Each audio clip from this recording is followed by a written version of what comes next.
What's up, you guys? Thanks for joining me today for this project we got going on. Now that we have cold weather rolling in, we're going to start working on some more bladesmithing and blacksmithing projects. So what we have going on today is we're going to make a stump anvil using this old 10-pound sledgehammer head, and we're going to be making cutoff tool with this old maul head. The plan is we're going to take some angle iron. This is 2x2 angle iron, a little less than 1/4 inch thick, and it's going to sandwich this sledgehammer head and the maul head. We'll attach it to a base plate underneath. We'll weld it to a base plate. Then we'll have a spike that's going to be driven into a stump. So let's get started. I'm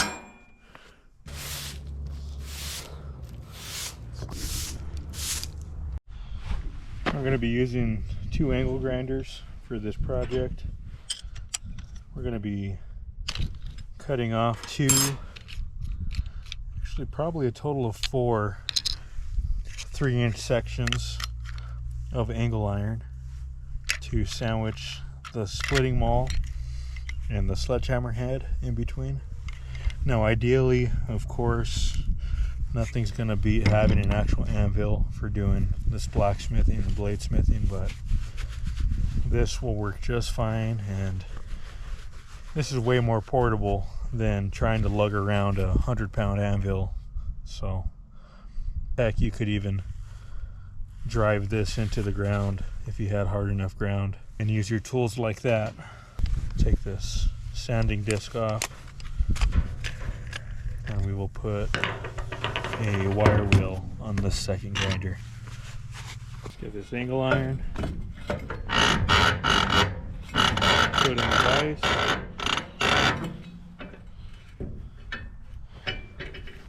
tying it down, keep it from rotating. Now we're going to take a piece of soapstone to mark this metal and a tape measure and start laying everything out. Mark the first one 3 inches, another 3 inches, another, and another, for a total of 4. And we're going to take our square,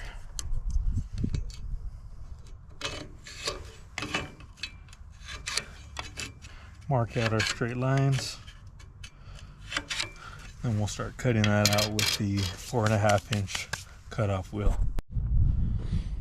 Now, I highly recommend when you're doing metalworking like this or welding, using power tools just in general, make sure you have the proper protective equipment.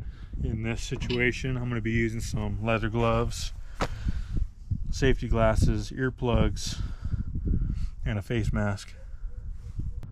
Always make sure you're using the right safety equipment for the task at hand.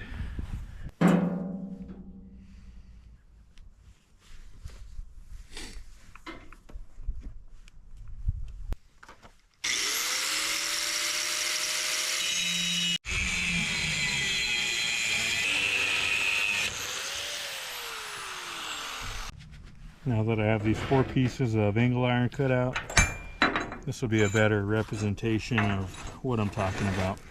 I'm going to have these 2 pieces sandwiching the maul head. Then these 2 pieces are going to be welded to a base plate. I'm not using angle iron, we're going to be using flat stock like that. And then coming off the base plate is going to be a spike, so that this whole sleeve can be driven down to the top of a stump, and then this head can be removed as needed. So for the sledgehammer head and the splitting maul, that base plate is going to have to be cut for the sledgehammer right at 4 inches, And for the splitting maul, we'll make that 3.5 inches. I want to start on a nice clean cut. This side is kind of chingered up, so 4 inches. Then we'll 4 inches for the sledge. We'll do 1, 2, 3.5 for the maul.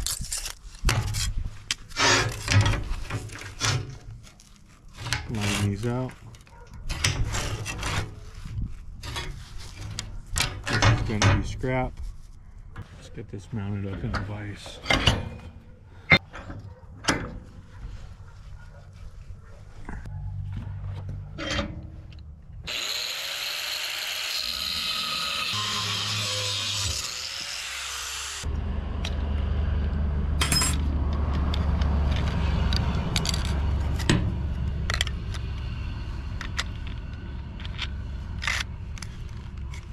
Now, before we start welding the angle iron to these base plates, we're going to take the wire wheel and the sanding disc and clean all this metal up so we have a nice clean surface to weld to. And once we do that, we'll fit everything up and start laying down some weld.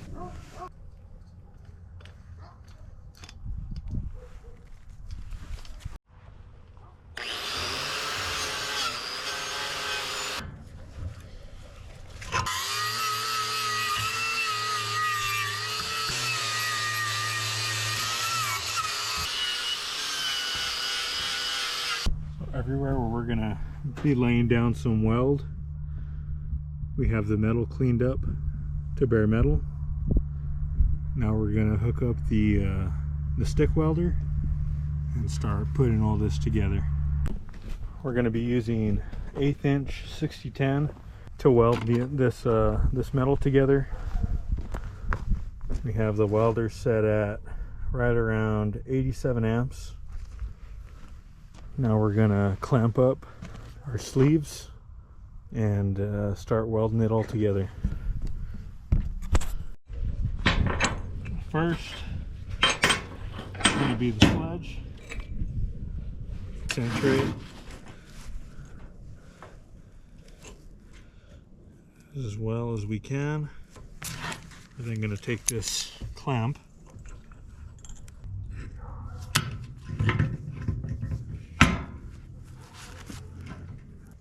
make sure it's as true as possible and centered.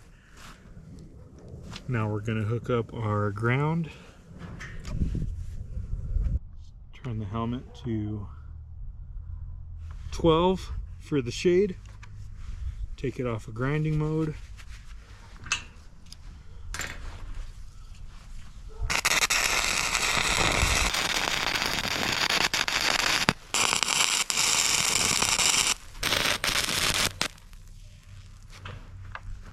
We have the angle iron tacked down to the base plate. And we can remove this clamp out of the way. Take out the sledgehammer out of the sleeve and proceed to weld all the way around. Gotta clean the slag off of these tack welds.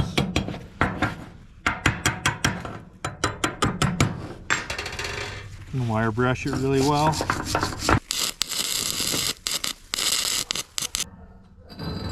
We have it welded all the way around. Let's make sure that the heat from the welds haven't warped the sleeve. Nope. Slide right in. Now we're going to flip it over to the base. We're going to find a bolt, cut off the head of the bolt, weld all the way around the bolt to the bottom. Alright, so we got our bolt. We're going to cut off the head before we weld this bolt to the base of this sleeve. And we're also going to shape this threaded end so it has more of a point and more readily goes into the stump once we're driving this whole sleeve to set it onto the stump.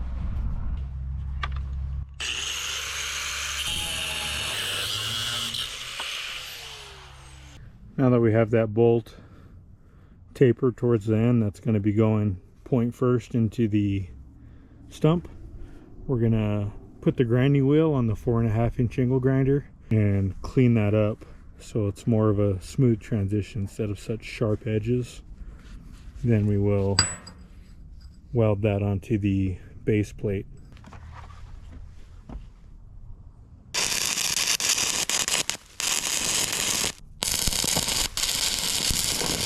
We have it welded all the way around on the base. Now we're going to put the wire wheel on the grinder and clean everything up. We have this just about finished being cleaned up on the wire wheel. Now we're going to clean up the sledgehammer head so it looks more appealing, the finished product. Alrighty, I don't know how well you guys can see that, but now we're gonna drive the base of this into the stump and we will show you what that looks like. Probably right there. Let's drive this all the way down into the stump.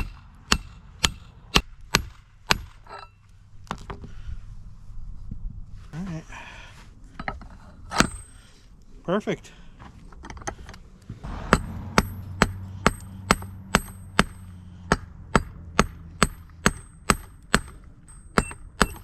Yep, that's what I was looking for.